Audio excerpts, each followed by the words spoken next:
Bismillahirrahmanirrahim. Assalamu alaikum. Welcome back to embryology series, and in this video we will discuss the process of neurulation, neurocrystal and the clinical neurulation. आपका बहुत important topic है for SCQ for MCQ and neural tube defects जो clinicals होते हैं वो भी बहुत ज़्यादा इंपॉर्टेंट है.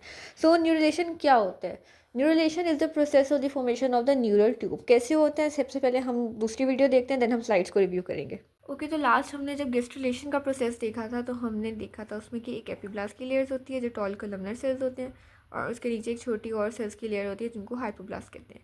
इस एपिब्लास्ट ने सेल्स आगे देने हैं, उन्होंने हाइपोब्लास्ट को पेनिट्रेट करना है, और जो हाइपोब्लास्ट को डिस्प्लेस करेंगे वो एंडोडर्म, दरमियान वाले एक्टोडर्म और सबसे ऊपर वाले मीजोडर्म और सबसे ऊपर वाले एक्टोडर्म बना देते हैं. ये 3 लेयर्स, ये एक्टोडर्म की हो गई, ये मीजोडर्म की हो गई और ये एंडोडर्म की हो गई. फिर नेक्स्ट नोटोकोड की फॉर्मेशन देखी थी कि कुछ सेल एपिब्लास्ट से मीजोडर्म और जो एंडोडर्म होती है उनके दरमियान रह जाते हैं, कॉर्ड लाइक स्ट्रक्चर बना देते हैं जिसको हम न्यूरल ट्यूब कहते हैं. ये न्यूरल ट्यूब बन गई हमारे पास. अब ये पूरी मीजोडर्म की लेयर है, दरमियान में न्यूरल ट्यूब है. नेक्स्ट हमारे पास क्या होता है, कुछ ये न्यूरल ट्यूब और ये मीजोडर्म मिलके सिग्नल्स देते हैं मॉलिक्यूलर रेगुलेशंस के थ्रू एक्टोडर्म को. ऊपर वाली एक्टोडर्म की ये सेल्स जो थे वो उनको सिग्नल मिलेगा और उन्होंने क्या बना देना है, वो स्पेशल सेल न्यूरो एक्टोडर्म कहलाएंगे. यानी वो स्ट्रक्चर जिन्होंने न्यूरल स्ट्रक्चर्स बनाने हैं, यानी जिन्होंने ब्रेन बनाना है, न्यूरोक्रेनियम आपका ब्रेन और उससे सारे डेरिवेटिव. सो ये हमारे पास बन गई यहाँ पे न्यूरो एक्टोडर्म. न्यूरो एक्टोडर्म से ये सेल अब निकले. अब सेल हमें पता है सबसे पहले प्लेट की शक्ल में होते हैं.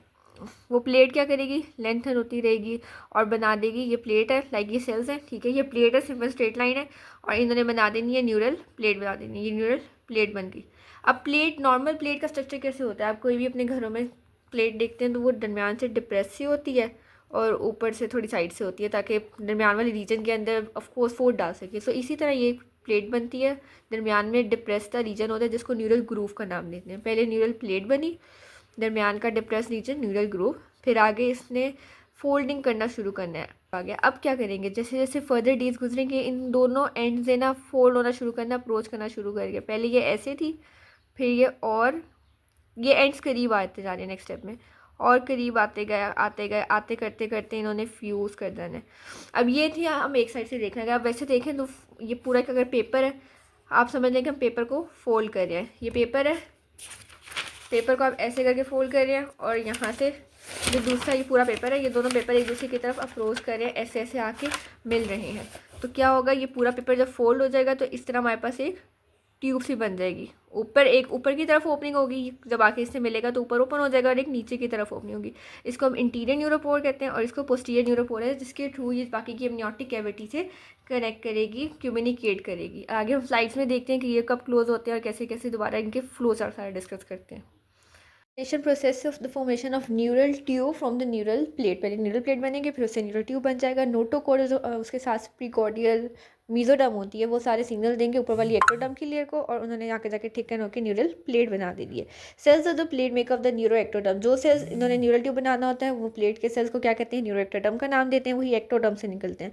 न्यूरल प्लेट पर क्या करेगी, लेंथन करेंगी, lateral to medial movement of cells हो जाएंगी in the plane of ectoderm and mesoderm. ये प्लेनर सेल पोलैरिटी पाथवे होता है, यानी सेल्स किस तरह मूव करेंगे, लैटरल साइड से मीडियल की तरफ, साइड से अंदर की तरफ. ने देखा था फोल्डिंग हो रही थी, बाहर वाली साइड से एजेस से मिड लाइन में आ रहे थे फ्यूज करने के, यानी लैटरल टू मीडियल मूवमेंट होगी सेल होगी, और प्लेनर सेल पोलैरिटीज को रेगुलेट करता है. फिर वो साइड के ऊपर प्लेट एलिवेट करते करते न्यूरल प्लेट्स बना देगी, न्यूरल फोल्ड्स कहते हैं जिनको, और दरमियान में इनके डिप्रेस सा रीजन होगा जिसको न्यूरल ग्रूव कहते हैं. न्यूरल फोल्ड्स ने ग्रेजुअली दोनों ने एक दूसरे की तरफ अप्रोच करना है, मीट कर जाएगी और फ्यूज होना शुरू हो जाएगी. फ्यूजन कहाँ पे होती है, फ्यूजन फिफ्थ सोमाइट की जगह पे होती है. सोमाइट क्या होते हैं, सोमाइट भी डिफरेंट आगे हम डिटेल में देखेंगे स्ट्रक्चर्स होते हैं, और डे के लिहाज से अपीयर होते हैं. लाइक अगर 20 डे के ऊपर इतने सोमाइट होते हैं, 19 डेज में, 21 डेज पे इतने सोमाइट होते हैं, उससे हम कैलकुलेट कर सकते हैं कि ये कितना इसको टाइम गुजर गया, गेस्ट्रुलेशन के कितने डेज गुजर गए.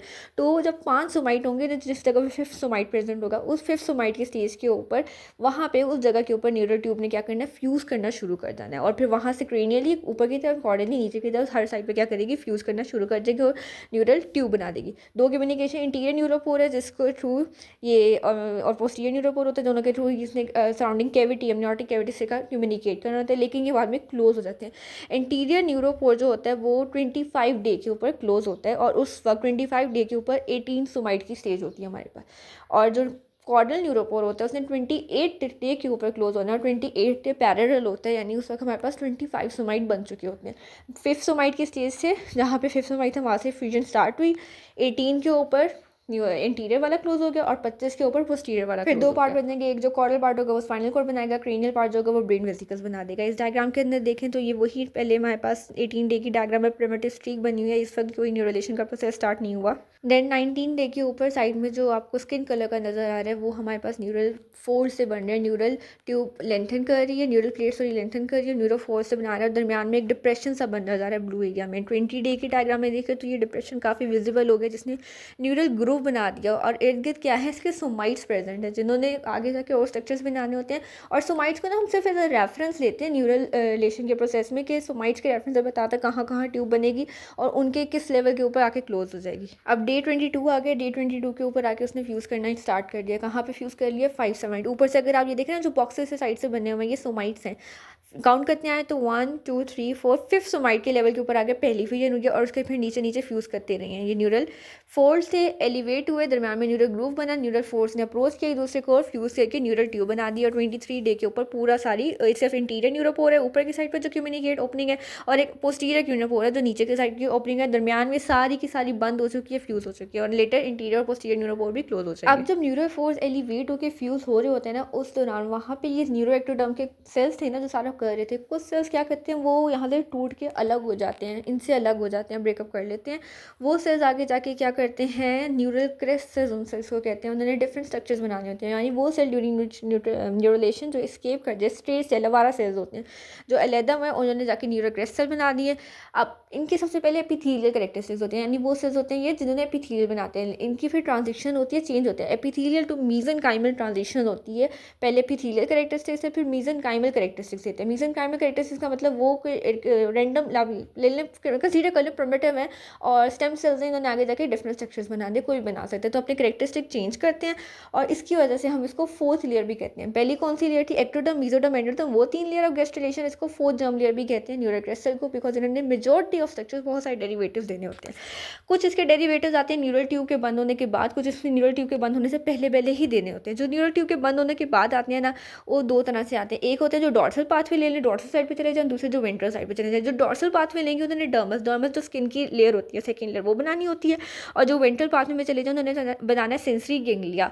ये न्यूरोलेशन जो आपका न्यूरो वाला मॉड्यूल होगा उसमें आप पढ़ोगे। सेंसरी गेंगलिया बनाना है, सिम्पैथेटिक एंड एंटेरिक न्यूरॉन्स बनाना होता है, स्वान सेल्स बनाना होता है जो क्रेनियल आपके नर्वस सिस्टम के क्रेनियल सेल्स होते हैं, माइलिनेशन करवानी होती है और cells of adrenal medulla, adrenal medulla जो ग्लैंड्स है उसके जो क्रोमोफिन सेल्स वगैरह होते हैं वो इन्होंने बनाना होता है। उसके बाद before the closure of neural tube, ये थे आफ्टर और बिफोर। अगर न्यूरल ट्यूब के बंद होने से पहले न्यूरल क्रेस्ट सेल्स आ गए उन्होंने क्या बनाना होता है? Craniofacial skeleton as well as neuron for cranial ganglia, cranium और फेशियल स्केलेटन सारे बोन स्ट्रक्चर्स बनाना होता है, सेंसरी गेंगलिया बनाना होता है, क्रेनियल गेंगलिया बनाना होता है, ग्लायल सेल्स न्यूरोग्लायल सेल्स बनाने होते हैं, ये एस्ट्रोसाइट्स वगैरह जो होते हैं और मेलेग्नोसाइट्स बनाने होते हैं जो स्किन की पिगमेंटेशन करते हैं। ये हमारे पास न्यूरोग्लायल सेल के सारे डेरिवेटिव्स हैं टेबल फॉर्म और ये ऐसी क्यों बहुत इंपॉर्टेंट आता है लिखने के लिए आते हैं इररिस्पेक्टिव ऑफ कि न्यूरल ट्यूब की क्लोजन से पहले के हैं या बाद के हैं।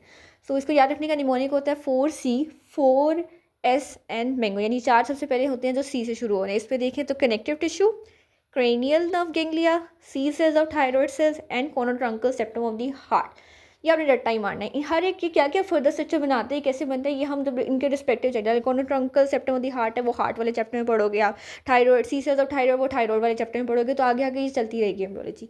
फिर उसके बाद 4 अगले शुरू होते हैं जो एस से आते हैं। इसमें आपके आ जाएंगे सबसे पहले spinal ganglia, sympathetic chain ganglia यानी और preaortic ganglia, then Schwann cells and last में smooth muscle cells of the blood vessels of the brain and forebrain वगैरह। और लास्ट में आ जाएगा मैंगो, उसमें एम सबसे पहले, एम से मेलेग्नोसाइट, फिर ए से एड्रेनल मेडुला के सेल्स, देन एन को आपने एम ही कंसीडर करना है तो उससे आएंगे मेनेंजिस, जी से ग्लायल सेल और ओ से ओडोंटोप्लास्ट। डे 1 से हमने डेवलपमेंट पढ़ना शुरू हुई थी और 25वें दिन पर आके न्यूरल ट्यूब जब क्लोज होना शुरू हो गई, 28 डे बिल्कुल न्यूरल ट्यूब क्लोज होगी तो हमारे पास एक जो फीटस की एक बेबी के इंसान की शक्ल सी आ जाती है। इसमें अब बनना शुरू हो जाता है लेंस प्ले प्लेकोइड। अब उसके बाकी जो स्ट्रक्चर्स है ना वो डेवलप होना शुरू हो जाएगा। लिंक्स प्लेकोइड बन गया जिसने आगे जाके आइज बनाना होता है, ऑक्टेट प्लेकोइड बन जाए जिसने ईयर बनानी है। ये फर्दर कैसे डेवलपमेंट करती है उसके रिस्पेक्टिव चैप्टर में बनेंगे। फेरेंजियल आर्चेस बन गए जिन्होंने और बहुत सारे फेस और हेड के स्ट्रक्चर्स बनाना होता है। हार्ट बल्ज आ गया, हार्ट ट्यूब बनाना है, वाइटलाइन अम्बिलिकल डक्ट, एलेंटियोइड्स वगैरह ये पुराने स्ट्रक्चर है जिसके थ्रू वो मदद से कनेक्टेड हो। Topic is neural tube defects. तो न्यूरल ट्यूब डिफेक्ट्स में क्या होता है कि न्यूरल ट्यूब ने क्लोज होना होता है। जब न्यूरल ट्यूब क्लोज नहीं होगी तो वो ओपन रह जाएगी, उसको न्यूरल ट्यूब डिफेक्ट करनी है। अगर ये क्रेनियल रीजन में ऊपर की साइड पे ओपन है तो उसको एनेंसेफेली कह जाएंगे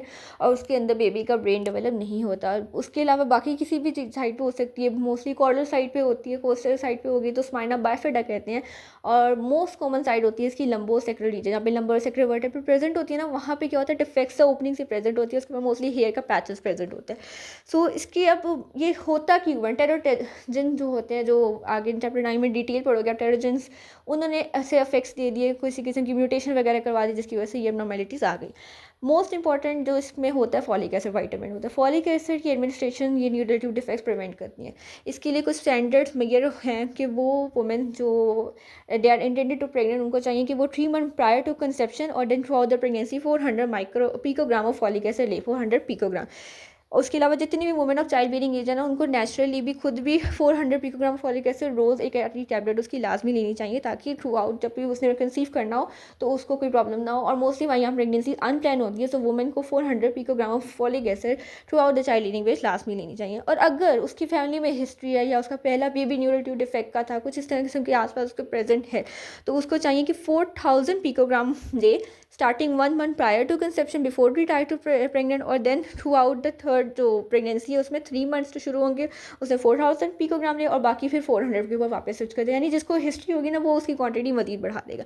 अब इस फिगर में भी देख लें तो पहले चाइल्ड के अंदर एनेंसेफेली हुई है, उसका ब्रेन डेवलप नहीं हुआ, और बाकी के अंदर स्पाइना बाइफिडा है, लंबो सेक्रेटरी रीजन में डिफेक्ट्स है, वहाँ पे क्या आगा neural tube fail to close है, ओपनिंग से रिमेन रह गई है।